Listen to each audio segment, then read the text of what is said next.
السلام عليكم ورحمة الله وبركاته. الحمد لله إن الحمد لله نحمده ونستعينه ونستغفره ونعوذ بالله من شرور أنفسنا ومن سيئات أعمالنا من يهده الله فلا مضل له ومن يضلل فلا هادي له وأشهد أن لا إله إلا الله وحده لا شريك له وأشهد أن محمدا عبده ورسوله أما بعد فقد قال الله تعالى في القرآن العليم والفرقان المجيد أعوذ بالله من الشيطان الرجيم بسم الله الرحمن الرحيم يا أيها الناس اتقوا ربكم الذي خلقكم من نفس واحدة وخلق منها زوجها وبث منهما رجالا كثيرا ونساء واتقوا الله الذي تساءلون به والأرحام إن الله كان عليكم رقيبا يا أيها الذين آمنوا اتقوا الله حق تقاته ولا تموتن إلا وأنتم مسلمون يا أيها الذين آمنوا اتقوا الله قولوا قولا سديدا يصلح لكم أعمالكم ويغفر لكم ذنوبكم ومن يطع الله ورسوله فقد فاز فوزا عظيما قال رب اشرح لي صدري ويسر لي أمري واحلل عقدة من لساني يفقهوا قولي ربي زدني علما. கண்ணியத்திற்கும் பெருமதிப்பிற்கும் உரிய எல்லாம் அல்ல ஏக இறைவனின் அடியார்களே, நம்மை எல்லாம் இந்த உலகத்தில் படைத்து இந்த உலகத்தில் நாம் வாழ்வதற்கு எண்ணற்ற வாழ்க்கை வசதிகளை இறைவன் நமக்கு அருளி இருந்தாலும் இறைவனால் வழங்கப்பட்ட அருக்குடையிலேயே மகத்தான அருக்குடையான இஸ்லாம் என்ற இந்த மார்க்கத்தை நமக்கு வழங்கிய படைத்த இறைவனாகிய அல்லாஹ் ஒருவனுக்கே புகழ் அனைத்தும் என்று அவனை போற்றி புகழ்ந்தவனாகவும் அவனுடைய அன்பும் அருளும் வற்றா பெருங்கரணையும் நமது உயிரினும் மேலான உத்தம தூதர் நபிகள் நாயகம் ஸல்லல்லாஹு அலைஹி வஸல்லம் அவர்களின் மீதும் அவர்களின் சொல் செயல் அங்கீகாரத்தை தங்களின் வாழ்க்கையில் இயன்றளவு கடைபிடித்து வாழ்ந்து மறைந்த சத்திய சஹாபாக்கள், சஹாபிய பெண்மணிகள், குறிப்பாக இந்த ஜும்மாவினுடைய கடமையை அல்லாஹும் அல்லாஹுடைய தூதர் நபிகள் நாயகம் ஸல்லல்லாஹு அலைஹி வஸல்லம் அவர்களும் காட்டி தந்த அடிப்படையில் இங்கே நிறைவேற்றுவதற்காக வந்திருக்கக்கூடிய நம்மவர்கள் அனைவரின் மீதும் என்றென்றும் நின்று நிலவட்டுமாக என்ற பிரார்த்தனையோடு என்னுடைய இந்த உரையை நான் ஆரம்பம் செய்கின்றேன். கண்ணியத்திற்குரியவர்களே, அல்லாஹு ரப்புல் ஆலமீன் மனித சமூகத்தை படைத்து இறைவன் இந்த உலகத்தில் கோடான கோடி மக்களை படைத்திருந்தாலும் இறைவன் தான் நாடியவர்களுக்கு இந்த உலக வாழ்க்கையில் அவர்கள் நேர்வழியை பற்றி பிடிப்பதற்காகவும் மறுமையினுடைய வெற்றியின் பாதையில் அவர்கள் என்றென்றும் நிலைத்து நீடித்து செல்வதற்காகவும் இறைவனால் படைக்கப்பட்ட எல்லா சமுதாயத்திற்கும் அல்லாஹ் ரப்புல் ஆலமீன் இறை தூதர்களை அனுப்பி அந்த தூதர்கள் மூலமாக இறைவன் தன்னுடைய அறிவுரையை அந்த மனித சமுதாயத்திற்கு, இறைவனால் படைக்கப்பட்ட எல்லா சமூகத்திற்கும் அல்லாஹ் ரப்புல் ஆலமீன் அறிவுரை வாயிலாகவும் அந்த சமூகத்திற்கு அனுப்பப்பட்ட இறை தூதர்களுடைய செயல்பாட்டின் வாயிலாகவும் அல்லாஹ் ரப்புல் ஆலமீன் பல்வேறு விதமான அறிவுரைகளை இந்த மனித சமூகத்திற்கு வழங்குகின்றார். இவ்வாறு இந்த அறிவுரைகளை பெற்றிருக்கக்கூடிய நாம் நம்முடைய வாழ்க்கையில் மூமின்களாக நாம் நம்மை அடையாளப்படுத்திக் கொள்ள வேண்டும் என்றால், நம்முடைய வாழ்க்கையை பறைசாற்றிக் கொள்ள வேண்டும் என்றால், அல்லாஹு ரப்புல் ஆலமீன் திருமறை திருக்குரானில் சூரத்துல் பக்ரா என்ற சொல்லக்கூடிய அத்தியாயத்தினுடைய இறுதி வசனத்தில் அல்லாஹு ரப்புல் ஆலமீன் மூமின்களுடைய பண்புகள் என்ன என்பதை குறித்து அல்லாஹ் பேசுகின்ற போது ஆமனுர் ரசூலு என்று ஆரம்பிக்கக்கூடிய அந்த அல்பக்ரா அத்தியாயத்தினுடைய அந்த ஆமனுர் ரசூலு என்று ஆரம்பிக்கக்கூடிய வசனத்தில் அல்லாஹ் சொல்கின்றான், மூமின்கள் யார் என்றால் அவர்கள் சமயன, அவர்கள் செவியேற்பார்கள். அல்லாஹும் அல்லாஹுடைய தூதர்களும் இந்த மனித சமூகத்திற்கு, அல்லாஹுவால் படைக்கப்பட்ட எல்லா சமுதாயத்திற்கும் அல்லாஹு ரப்புல் ஆலமீன் எதை அறிவுரையாக வழங்குகின்றானோ, எதை அவர்களுடைய வாழ்க்கையினுடைய ஒட்டுமொத்த செயல் திட்டமாக, வாழ்க்கை ஏடாக, ஒரு வழிகாட்டியாக அல்லாஹ் ரப்புல் ஆலமீன் சொல்கின்றானோ அதை அவர்கள் செவியேற்பார்கள். அவர்கள் அதை கட்டுப்படுவார்கள் என்று அல்லாஹ் ரப்புல் ஆலமீன் இந்த ஆமனு ரசூலு என்று சொல்லக்கூடிய இந்த வசனத்தில் அல்லாஹ் ரப்புல் ஆலமீன் இந்த இரண்டு வார்த்தைகளை சொல்லி இந்த மூமின்களுடைய பண்புகள் இவ்வாறு இருக்கும் என்பதை அல்லாஹ் ரப்புல் ஆலமீன் எடுத்து காட்டுகின்றான்.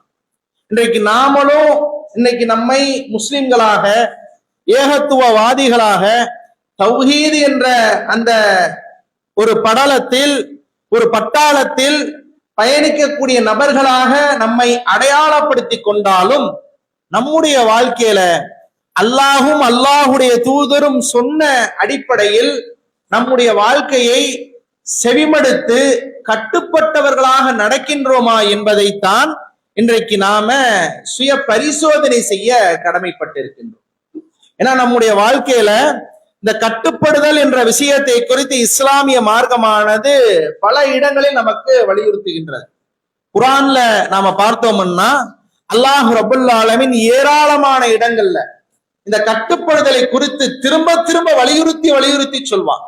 குர்ஆன்ல அல்லாஹ் ரப்புல் ஆலமீன் ஒரு விஷயத்தை சொல்வதாக இருந்தால் எப்படி அல்லாஹ் சொல்வான்னா, ஒரு பச்சை பிள்ளைக்கு, ஒரு பச்சிளம் குழந்தைக்கு ஒரு தாய் அவன் கேட்கின்ற வரைக்கும் எப்படி திரும்ப திரும்ப சொல்வாளோ, கிளிப்பிள்ளைக்கு சொல்றது மாதிரி சொல்லுவாங்க பாருங்க, அது மாதிரி அல்லாஹ் ரப்புல் ஆலமீன் ஒரு சில கட்டளைகளை குர்ஆன்ல திரும்ப திரும்ப சொல்வான்.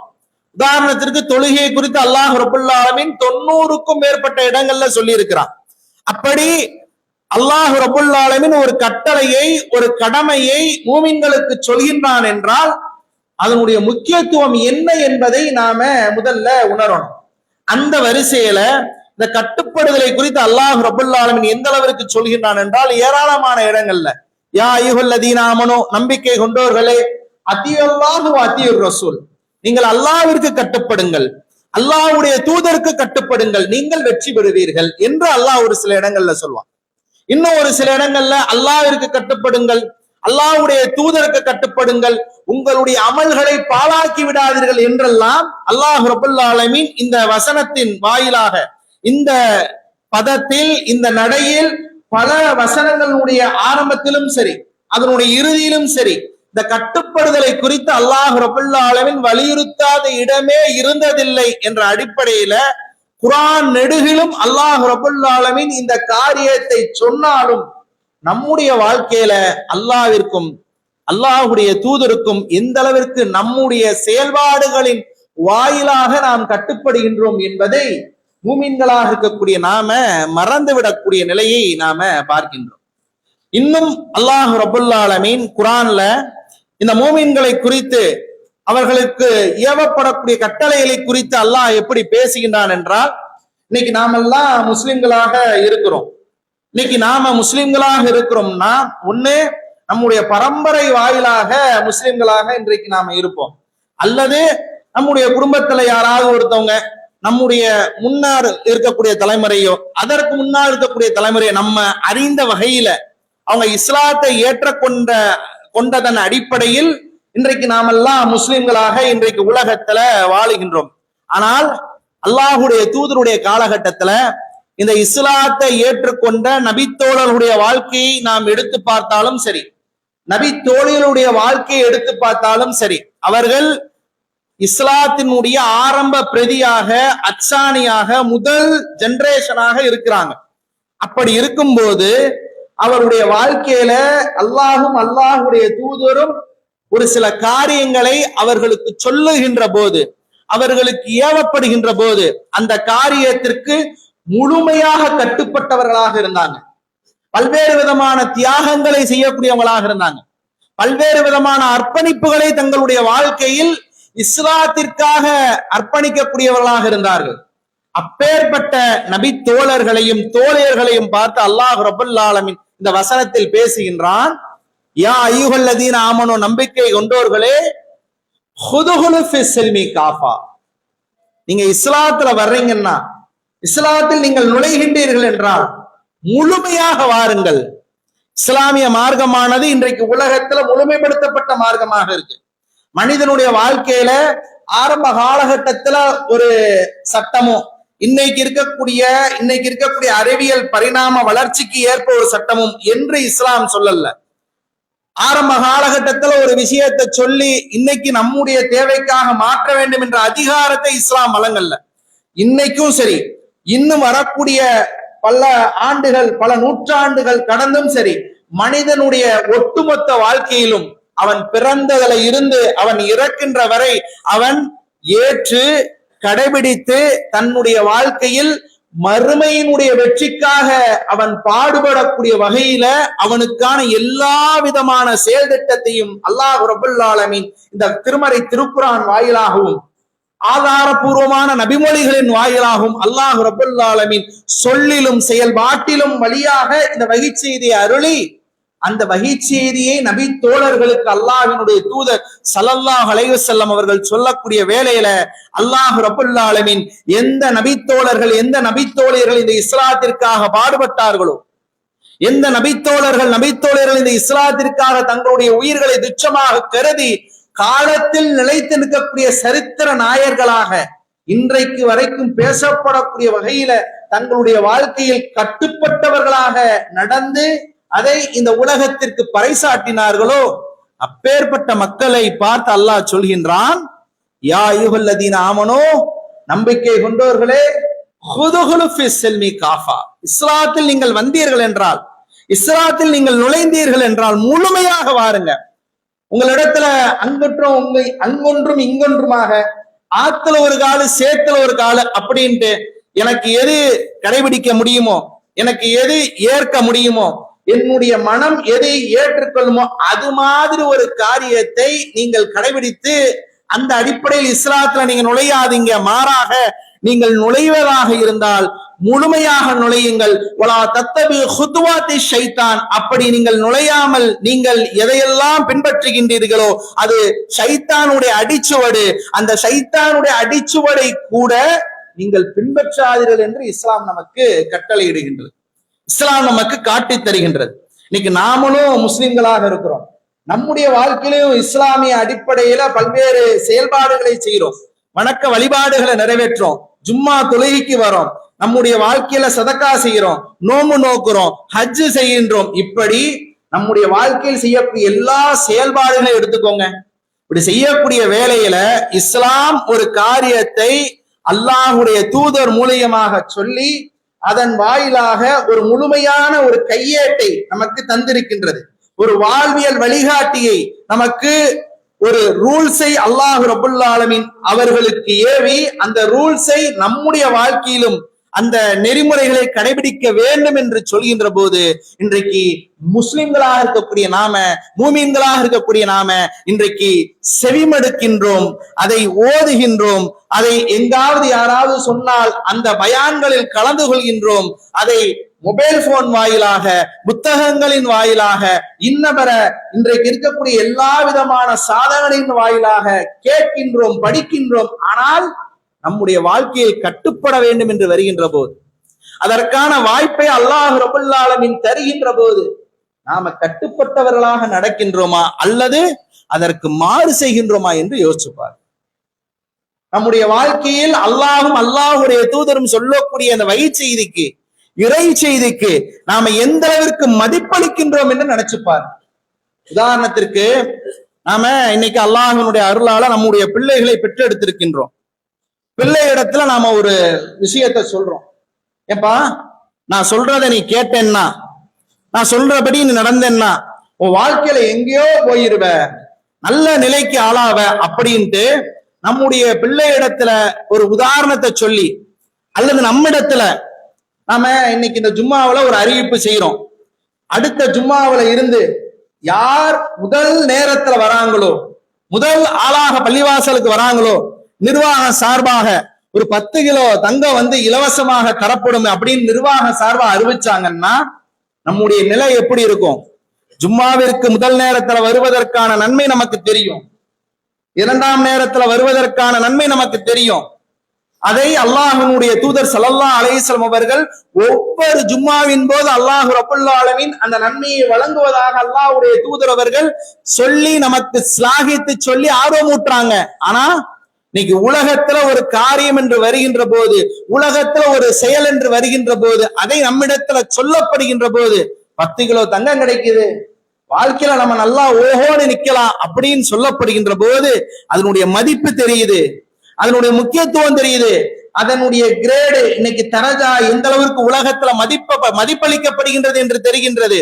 அப்படி மதிப்பளிக்கப்படக்கூடிய விஷயத்திற்கு நம்முடைய கண்களால் பார்க்கின்ற போது அதை நாம் வைத்திருந்தோம் என்றால் மக்களிடத்துல நாம நல்ல கிரேட்ல இருப்போம், மக்களிடத்துல நாம செல்வந்தராக இருப்போம், மக்களிடத்துல பொருளாதாரத்தில் உயர்ந்தவர்களாக இருப்போம் என்று சொல்லி உலகத்துல ஒரு காரியத்திற்காக போட்டி போடக்கூடிய நாம, உலகத்துல ஒரு காரியத்திற்காக நன்மையினுடைய காரியத்துல நாம ஈடுபடக்கூடிய நாம, நன்மையினுடைய விஷயத்துல முந்தி செல்லக்கூடிய நாம, அல்லாஹ்வும் அல்லாஹ்வுடைய தூதரும் ஒரு காரியத்தை இஸ்லாத்தின் பெயரால் ஏவுகின்றார் என்றால், இஸ்லாத்தின் பெயரால் நமக்கு கட்டளையிடுகின்றார் என்றால், இந்த உலக வாழ்க்கையும் சரி நாளை மறுமை வாழ்க்கையும் சரி நமக்கு வெற்றி பெற தரக்கூடிய நிலையில் நம்மை ஆகுமானதாக்கக்கூடிய வகையில் ஒரு கட்டளை நமக்கு ஏவப்படுகின்றது என்றால் அந்த விஷயத்துல கட்டுப்பட வேண்டும் என்று வருகின்ற போது, அந்த விஷயத்துல நாம நம்முடைய செயல்பாடுகள் வாயிலாக நாம அல்லாஹ்விற்கும் அல்லாஹ்வுடைய தூதரும் எதை காட்டி தந்தார்களோ அந்த அடிப்படையில் நாம் செயல்பட வேண்டும் என்று வருகின்ற போது நாம ஏன் கட்டுப்பட மறுக்கிறோம்? நாம ஏன் அந்த செயல்பாட்டுல சோட காட்டுறோம்? ஏன் அந்த நன்மையான காரியத்துல போட்டி போடாம இருக்கிறோம்? ஏன் அந்த நன்மையான விஷயத்தின் மூலமாக கிடைக்கக்கூடிய நற்கூலிகளுக்கு போட்டி போடாம இருக்கின்றோம் என்பதை நாம யோசிக்க மறந்தவர்களாக இருக்கிறோம். ஆனா அல்லாஹ்வுடைய தூதருடைய வாழ்க்கையில பாருங்க, அல்லாஹ்வுடைய தூதரவர்களும் சரி, அல்லாஹ்வுடைய தூதரோடு வாழ்ந்த நபித்தோழர்களும் சரி, அல்லாஹ் ஒரு காரியத்தை ஏவினான் என்றால், அல்லாஹ்வுடைய தூதர் ஒரு காரியத்தை நமக்கு கட்டளையிட்டார்கள் என்றால் எந்த அளவிற்கு போட்டி போட்டாங்க தெரியுமா? எந்த அளவுக்கு கட்டுப்பட்டாங்க தெரியுமா? இன்னைக்கு நம்மிடத்துல முழுமையாக இந்த திருமறை திருக்குரானும் ஹதீஸ்களும் இன்னைக்கு முழுமைப்படுத்தப்பட்டதாக இருக்கின்றது. ஆனா அல்லாஹ்வுடைய தூதருடைய காலகட்டத்துல அல்லாஹ்வுடைய தூதர் அவர்கள் 40 வயசுல நபித்துவத்தை பெறாங்கள், 60 வயது வரைக்கும் இந்த உலகத்துல வாழ்றாங்க. கிட்டத்தட்ட 23 ஆண்டுகள் அல்லாஹ் ரப்பல் ஆலமீன் சிறுக சிறுக இந்த வகை செய்தியை அல்லாஹ்வுடைய தூதர் அவர்கள் மூலமாக இந்த மனித சமூகத்திற்கு ஏவுகின்றான். அப்படி ஏவப்படக்கூடிய நேரத்துல அதை அல்லாஹ்வுடைய தூதருடைய நாவுகளால் செவிமெடுத்த அந்த சமுதாயம் அல்லாஹ்வுடைய தூதருடைய செயல்பாட்டை பார்க்கின்றது.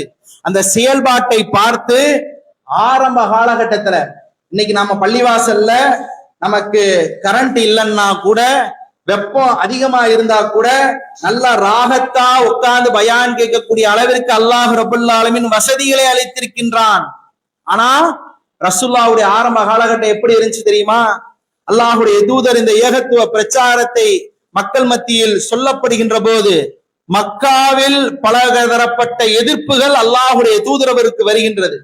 ரசூலுல்லாஹி ஸல்லல்லாஹு அலைஹி வஸல்லம் அவர்களுடைய தலைக்கு ஒட்டகங்கள் விலை பேசப்படுகின்றது. அல்லாஹ்வுடைய தூதருடைய தலையை யாரு கொண்டு வராங்களோ அவர்களுக்கு கிட்டத்தட்ட 100 ஒட்டகம் அப்படின்னு சொல்லி அல்லாஹ்வுடைய தூதர் அவர்களுடைய தலைக்கு விலை பேசப்படுகின்றது. ஆரம்ப காலகட்டத்துல எந்த அல்லாஹ்வுடைய தூதரை நம்பிக்கையாளர் என்று சொன்னார்களோ அதே அல்லாஹ்வுடைய தூதரை பொய்யர் என்ற அடிப்படையில அன்றைக்கு வாழ்ந்த மக்காவில் இருந்த குறைஷிகள் எதிர்க்கக்கூடிய நிலையில ரசூலுல்லாஹி ஸல்லல்லாஹு அலைஹி வஸல்லம் அவர்கள் செய்த இந்த ஏகத்துவ பிரச்சாரத்தின் வாயிலாக, ரசூலுல்லாஹி ஸல்லல்லாஹு அலைஹி வஸல்லம் சொன்ன இந்த இறை செய்தியின் வாயிலாக அல்லாஹ்வுடைய தூதரிடத்துல மக்காவில இருந்து மதீனாவில எந்தவித தொடர்பும் இல்லாத ஒரு காலகட்டத்துல மதீனாவில அன்சாரி தோழர்கள் இஸ்லாத்தை ஏற்கிறாங்க. இஸ்லாத்தை ஏற்ற பிறகு அல்லாஹ்வுடைய தூதரிடத்துல அகபா என்று சொல்லக்கூடிய உடன்படிக்கை அல்லாஹ்வுடைய தூதரிடத்துல மேற்கொள்றாங்க. எப்படி? அல்லாஹ்வுடைய தூதர் அவர்களே, நாங்க இந்த ஏகத்துவத்துல இந்த இஸ்லாத்துல இணைகின்றோம் என்றால் நாங்கள் அல்லாஹ்விற்கு இணை கற்பிக்க மாட்டோம், அல்லாஹ்வுடைய தூதருக்கு மாறு செய்ய மாட்டோம், பொய் பேச மாட்டோம், விபச்சாரம் செய்ய மாட்டோம், மோசடி செய்ய மாட்டோம், போர் என்று வந்துவிட்டால் புறமுது காட்டி ஓட மாட்டோம் என்று ரசூலுல்லாஹி ஸல்லல்லாஹு அலைஹி வஸல்லம் அவரிடத்துல இஸ்லாத்தை ஏற்றுக்கொள்வதற்கு முன்னாடியே பையத் செய்து இஸ்லாத்தை, இந்த கலிமாவை அல்லாஹ்வுடைய தூதரிடத்துல முன்மொழிந்து இஸ்லாத்துல வராங்க. இஸ்லாத்தில் தங்களை இணைத்துக் கொள்கின்றார்கள், தங்களை மூமின்களாக பறைசாற்றுகின்றார்கள். அப்படி பறைசாற்றக்கூடிய நேரத்துல கிட்டத்தட்ட 13 ஆண்டு காலம் மக்காவினுடைய பிரச்சாரம், பலதரப்பட்ட எதிர்ப்புகள், பலதரப்பட்ட இடையூறுகள், அல்லாஹ்வுடைய தூதர் அவர்களுக்கு தொழுவதற்கு கூட, காபாவின் முன்னால் தன்னுடைய இறைவனை வணங்குவதற்கு கூட வாய்ப்பில்லாத அந்த ஒரு சூழல். ஒரு கட்டத்தில் அல்லாஹ் ரப்பல் ஆலமீன் ஹிஜர் செய்ய சொல்கின்றான். மக்காவில தன்னுடைய ஊரை விட்டு, தன்னுடைய உற்றார் உறவினரை விட்டு அல்லாஹ்வுடைய தூதரவர்கள் மக்காவில இருந்து இஸ்லாத்தை கடைபிடிப்பதற்காக, இந்த ஏகத்துவத்தை மக்கள் மத்தியில் நிலைநாட்டுவதற்காக, பிரச்சாரம் செய்வதற்காக அல்லாஹ்வுடைய தூதர் மதீனாவுக்கு போறாங்க. மதீனாவுக்கு போகக்கூடிய அந்த ஆரம்ப காலகட்டத்திலேயே அல்லாஹ் ரப்பல் ஆலமீன் பதர் என்ற களத்தை ஏற்படுத்துகின்றான். ரசூலுல்லாவுக்கும் அபூபக்கர் சித்திக் ரலியல்லாஹு அன்ஹுக்கும் அபு சுஃபியான் இடத்துல இருக்கக்கூடிய பொருளாதாரத்தை நம்ம கைப்பற்றிட்டா போதும், அதை கவர்ந்துட்டா போதும், நாம இங்க இருக்கக்கூடிய காலத்துல நல்ல ராகத்தாக, சந்தோஷமாக, ரிலாக்ஸாக வாழ்ந்து விடலாம் என்ற எண்ணம். ஆனா அல்லாஹ் ரப்பல் ஆலமீன் யார் அல்லாஹ்விற்கும் அல்லாஹ்வுடைய தூதருக்கும் எதிரியாக இருக்கின்றானோ அவனை களத்துல சந்திங்க, அவனை களத்துல நீங்கள் எதிர்கொள்ளுங்கள், அல்லாஹ் உங்களுக்கு உதவி செய்வான், அல்லாஹ்வுடைய வானவர்கள் உங்களுக்கு உதவி செய்வார்கள் என்று அல்லாஹ் ரப்பல் ஆலமீன் வஹி செய்தியை அருளுகின்றான். நபிகள் நாயகம் ஸல்லல்லாஹு அலைஹி வஸல்லம் அவர்கள் இந்த செய்தியை மக்காவில் இருந்து மதீனாவிற்கு ஹிஜ்ரத் செய்த முஹாஜிர்களிடத்திலும் அன்சாரி தோழர்களிடத்திலும் சொல்றாங்க. சொல்லக்கூடிய நேரத்துல மதீனாவுல பத்ருடைய யுத்தத்தினுடைய முதல் நாள் முன்னாடி இருக்கக்கூடிய நேரம், ரசூலுல்லாஹி ஸல்லல்லாஹு அலைஹி வஸல்லம் அவங்க மஷூரா செய்கின்றார்கள். மஷூரா செய்கின்ற போது அல்லாஹ்வுடைய தூதரிடத்துல அபூபக்கர் சித்திக் ரலியல்லாஹு அன்ஹு தன்னுடைய கருத்தை சொல்றாங்க. அல்லாஹ்வுடைய தூதர் கேட்கல. சும்மா உமர் பின் கத்தாப் ரலியல்லாஹு அன்ஹு தன்னுடைய கருத்தை சொல்றாங்க. அல்லாஹ்வுடைய தூதர் அவங்க கேட்கல. பிறகு அன்சாரி கூட்டத்துல ஒரு குலத்தினுடைய தலைவராக இருக்கக்கூடிய சாத் பின் உபாதா ரலியல்லாஹு அன்ஹு அல்லாஹ்வுடைய தூதரிடத்துல சொல்றாங்க, அல்லாஹ்வுடைய தூதரே, நீங்க அன்சாரிகளாக இருக்கக்கூடிய எங்களுடைய கருத்திற்காகத்தான் நீங்கள் காத்திருக்கிறீங்கன்னா நாங்க இப்ப சொல்றோம். எப்ப அக்கபா உடன்படிக்கையில சொன்னாங்கல்ல, போர் என்று வந்துவிட்டால் புறமுது காட்டி ஓட மாட்டோம்ட்டு, அந்த வாக்குறுதியை உண்மைப்படுத்துவதற்காக, அந்த வாக்குறுதியை நிலைநாட்டுவதற்காக பத்ரினுடைய களம் வருகின்றது. பிரச்சனை யாருக்கு? மக்காவிலிருந்து வந்த முஹாஜிர்களையும் முகம்மதையும் கருவறுக்க வேண்டும் என்று அபு சுஃபியானுடைய படையை அல்லாஹ்வுடைய தூதர் அடிக்க போறாங்க. அவங்கள ஒரு கை பார்க்க வேண்டும் என்று அபுஜஹலுக்கும் அல்லாஹ்வுடைய தூதருக்கும் தான், ஷைபாவுக்கும் அல்லாஹ்வுடைய தூதருக்கும் முஹாஜிர்களுக்கு தான், குத்பாவுக்கும் அல்லாஹ்வுடைய தூதருக்கும் முஹாஜிர்களுக்கும் தான். இந்த அன்சாரி தோழர்களுக்கும் குறைஷிகளுக்கும் எந்தவித பிரச்சனையும் கிடையாது, எந்தவித சண்டையும் கிடையாது, எந்த விதமான முன் விரோதமும் கிடையாது. இவர்கள் இஸ்லாத்தை ஏற்றுக்கொண்டிருக்கின்றார்கள். அந்த ஏற்றுக்கொண்ட அடிப்படையில அல்லாஹ்வுடைய தூதர் அவர்களுக்கு அல்லாஹ் ரப்பல் ஆலமீன் பத்ருடைய களத்தை சந்திக்க சொல்கின்றான். முஹாஜிர்களுக்கு கூட போர் குறித்து ஒரு சில செய்திகள் தெரியும். அன்சாரி தோழர்களுக்கு விவசாயத்தை தவிர ஒண்ணும் தெரியாதுங்க. ரசூலுல்லாஹி ஸல்லல்லாஹு அலைஹி வஸல்லம் அவங்களோட நம்பிக்கை கொண்ட முஹாஜிர்களை விட அன்சாரி தோழர்கள் தான் அந்த பத்ருடைய களத்துல மிகைத்து நின்றார்கள். அந்த நேரத்துல சாத் பின் உபாதா சொல்றாங்க, அல்லாஹ்வுடைய தூதர் அவர்களே, மூசாவிடத்தில் அவருடைய கூட்டத்தார் சொன்னாங்கல்ல, நீங்களும் உங்களுடைய இறைவனும் போய் போர் புரியுங்கள் என்று, அது மாதிரி நாங்க சொல்லுவோம் நினைக்காதீங்க, அந்த மாதிரி வார்த்தையெல்லாம் சொல்லிடுவோம் நீங்க நினைச்சிடாதீங்க. மாறாக எங்களுடைய குதிரைகளை நீங்கள் மதீனாவில இருந்து தூரமாக இருக்குதுல பர்குல் கிமார், அந்த பர்குல் கிமாரை நோக்கி நீங்கள் செலுத்த சொன்னாலும் சரி, நீங்கள் கடலை நோக்கி செலுத்த சொன்னாலும் சரி, நாங்கள் செலுத்துவோமே தவிர மூசா அலைஹிஸ்ஸலாம் அவங்களிடத்துல அவங்க கூட்டத்தார் சொன்னது மாதிரி நாங்கள் சொல்றோம் நீங்க நினைச்சிடாதீங்க என்று அல்லாஹ்வுடைய தூதரிடத்துல வாக்குறுதி அளிக்கின்றார்கள். என்றால் களத்துல உயிர் போகும், உடைமை போகும். பிரச்சனை யாருக்கு? முஹாஜிர்களுக்கும் குறைஷிகளுக்கு தான். நமக்கு என்ன வம்பு? நாம அல்லாஹ்னு ராகத்தா இங்க தொழுதுட்டு நாம இஸ்லாத்தை கடைபிடிச்சு போயிடலாம் அப்படின்ட்டு புறமுது காட்டி ஓடல. அல்லாஹ்விடத்தில் வாக்குறுதி கொடுத்திருக்கின்றார்கள், அல்லாஹ்வுடைய தூதரிடத்துல வாக்குறுதி கொடுத்திருக்கின்றார்கள். அப்பேற்பட்ட களம் அவர்களுக்கு அமைக்கப்பெறுகின்றது, கிடைக்கப்பெறுகின்றது. அந்த களத்தை அல்லாஹ்விற்கு பயந்து அல்லாஹ்வுடைய தூதருக்கு தோளோடு தோள் நின்று அந்த களத்தை சந்திப்பதன் மூலமாக இன்றைக்கு வரைக்கும் பத்ருடைய வெற்றி நாயர்களாக, வரலாற்று சாதனையாளர்களாக இன்றைக்கு வரைக்கும் அன்சாரிகள் பேசப்படுகின்றார்கள் என்றால் அவங்க அல்லாஹ்வுடைய வேதத்திற்கு கட்டுப்பட்டார்கள், அல்லாஹ்வுடைய தூதரிடத்தில் சொன்ன பையத்திற்கு கட்டுப்பட்டார்கள். அதனால் இன்றைக்கு வரைக்கும் அவர்கள் பேசப்படக்கூடியவர்களாக இருக்கிறாங்க, போற்றப்படக்கூடியவர்களாக இருக்கிறாங்க. ஆனா நம்முடைய வாழ்க்கையில் அப்படி இருக்குதா? நம்முடைய செயல்பாடுகள் இருக்குதா? உதாரணத்திற்கு உங்களுக்கு திரும்ப திரும்ப சொல்வதாக இருந்தாலும், இந்த உதாரணத்துக்கு ஜும்மாவுடைய தொழுகை எடுத்துக்கோங்க. ஜும்மாவுடைய நேரத்துல இமாம் பிம்பருக்கு வருவதற்கு முன்னாடி வந்தாதான் என்ன, ஜும்மாவுடைய தொழுகையை தொழுதாக நன்மை. அந்த தொழுகையை தொழுதுதான அந்த ஏட்டுல பதிவு செய்யப்படும். அந்த முதல் நேரத்துல வந்தனா குர்பானி, ஒட்டகத்தை குர்பானி கொடுத்த நன்மை அல்லாஹ் ரப்பல் ஆலமீன் வழங்குவான். யார் ஒருவன் வேண்டுமென்றே ஜும்மாவை விடுகின்றாரோ அவருடைய உள்ளத்தில் அல்லாஹ் ரப்பல் ஆலமீன் முத்திரையிட்டு விட்டான் என்று அல்லாஹ்வுடைய தூதர் சொல்றாங்க. நாளைக்கு மறுமையில் எழுப்பப்படுகின்ற போது எப்படி இருக்கும்? இவங்க எல்லாம் ஜும்மாவை கூட தொழாத பாவிகள் என்று அல்லாஹ்விடத்துல நாளைக்கு எடுத்து காட்டப்படுவோம். அப்பேற்பட்ட அவலநிலையை நாளை மறுமையில் சந்திப்பதாக இருந்தாலும் கூட இன்னைக்கும் பாருங்க நம்முடைய நிலை எப்படி இருக்குது. அல்லாஹ்விற்காக, அல்லாஹ்விடத்துல கிடைக்கக்கூடிய அந்த நன்மைக்காக நபிகள் நாயகம் ஸல்லல்லாஹு அலைஹி வஸல்லம் அவங்க சொன்னாங்களே, இந்த ஜும்மாவுடைய தொழுகையை யார் அல்லாஹ்வுடைய தூதர் காட்டி தந்த அடிப்படையில் சிறப்பாக நபிகள் நாயகம் ஸல்லல்லாஹு அலைஹி வஸல்லம் காட்டி தந்த அடிப்படையில் நபி வழியில் தொழுகின்றார்களோ, இந்த ஜும்மாவில் இருந்து அடுத்த ஜும்மா வரைக்கும் இல்ல அல்லாஹ்வுடைய தூதர் சொல்றாங்க, இந்த ஜும்மாவில இருந்து அடுத்த ஜும்மாவோடு சேர்த்து இன்னும் 3 நாள் போனஸ், 10 நாட்கள் அவர்கள் செய்த எல்லா சிறுபாவங்களையும் அல்லாஹ் ரப்பல் ஆலமீன் மன்னிக்கின்றான் என்று அல்லாஹ்வுடைய தூதர் சொன்னாங்க. ஆனா நம்முடைய நிலை எப்படி இருக்குது? ரசூலுல்லாஹ் சொன்ன ஹதீஸுக்கு கட்டுப்படுறோமா?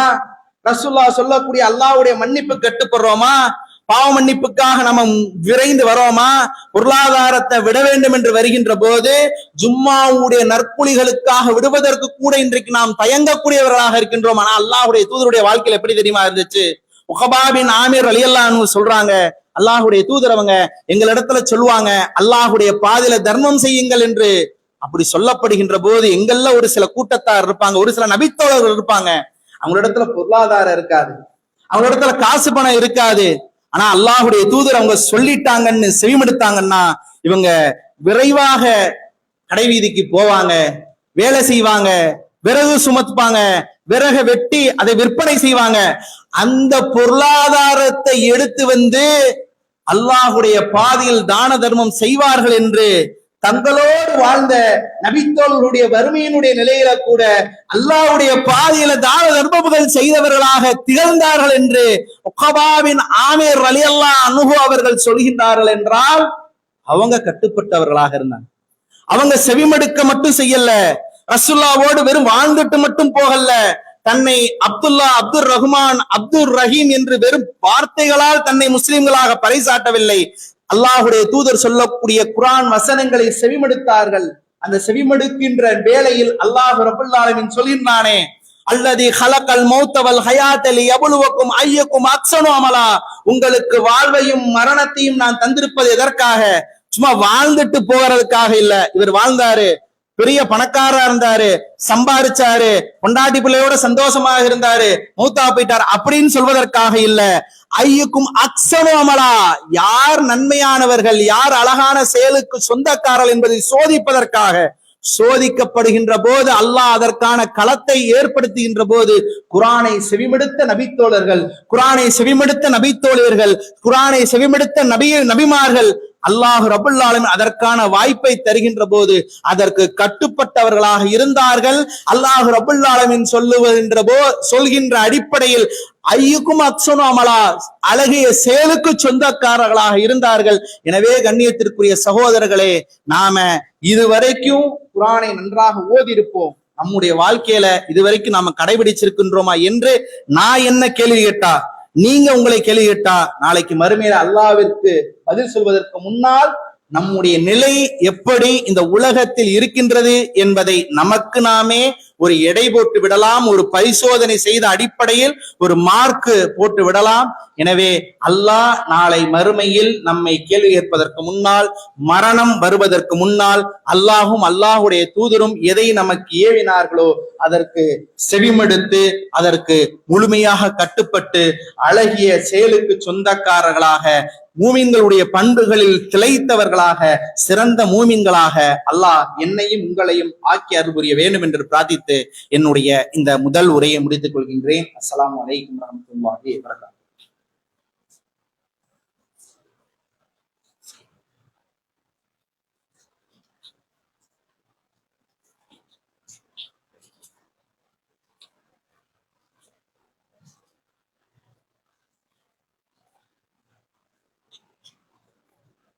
அஸ்ஸலாமு அலைக்கும் வரஹ்மத்துல்லாஹி வபரகாத்துஹு. கண்ணியத்திற்குரிய சகோதரர்களே, அல்லாஹ் ரப்புல் ஆலமீன் இந்த உலக வாழ்க்கையில் நன்மையை பெறுவதற்காக, நற்கூலிகளை அடைவதற்காக ஏராளமான வாசல்களை நமக்கு திறந்து விட்டிருக்கின்றார்.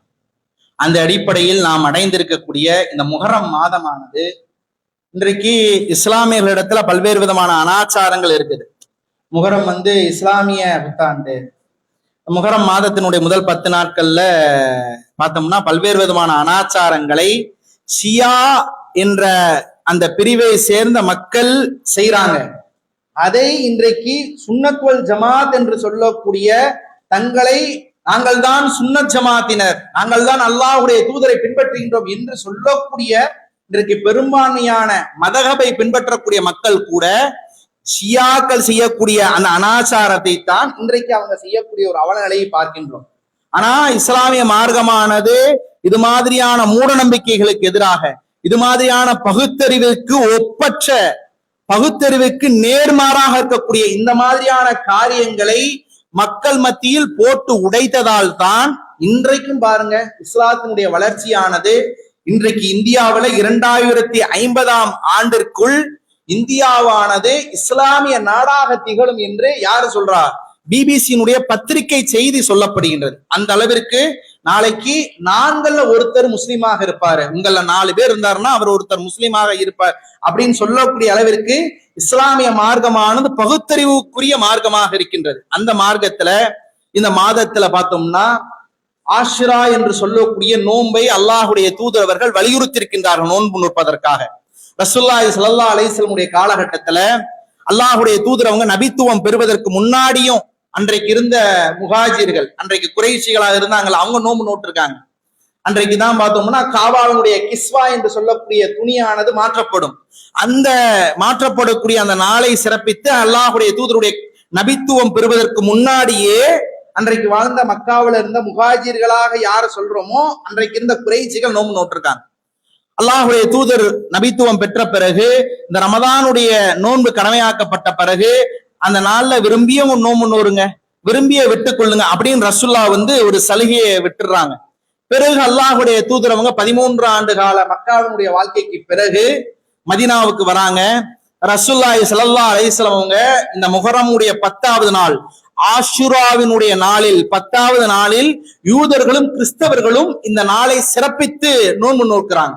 அப்ப அல்லாஹுடைய தூதர் கேட்கிறாங்க, என்னப்பா இந்த நாள்ல ஏன் நோன்பு நோக்குறீங்க, என்ன விஷயம் அப்படின்ட்டு கேட்கும் போது ரசூலுல்லாஹ்விடத்தில் அந்த யூதர்கள் பதிலளிக்கிறாங்க, இந்த நாளில் தான், இந்த ஆஷுராவுடைய தினத்தில் தான் அல்லாஹ் ரப்புல் ஆலமீன் மூசா அலைஹிஸ்ஸலாம் அவர்களையும் அவர்களோடு ஈமான் கொண்ட பனு இஸ்ரவேலர்களையும் அல்லாஹ் ரப்புல் ஆலமீன் கடலை பிளந்து காப்பாற்றினான்.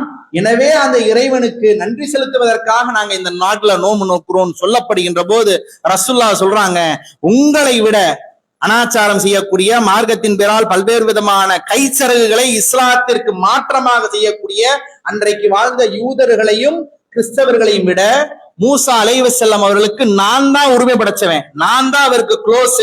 அதனால இனிமே ரசூலுல்லாஹி ஸல்லல்லாஹு அலைஹி வஸல்லம் அன்றைக்கு வாழ்ந்த ஈமான் கொண்ட மக்களுக்கு, முஸ்லிம்களுக்கு கட்டளையிடுறாங்க, நீங்க இனிமே இந்த ஆஷுராவுடைய தினத்தை அடைந்தீங்கன்னா நோன்பு நோருங்கள் அப்படின்னு ரசூலுல்லாஹி ஸல்லல்லாஹு அலைஹி வஸல்லம் அவங்க சொல்வதாக நபித்தோழர் சொல்றாங்க.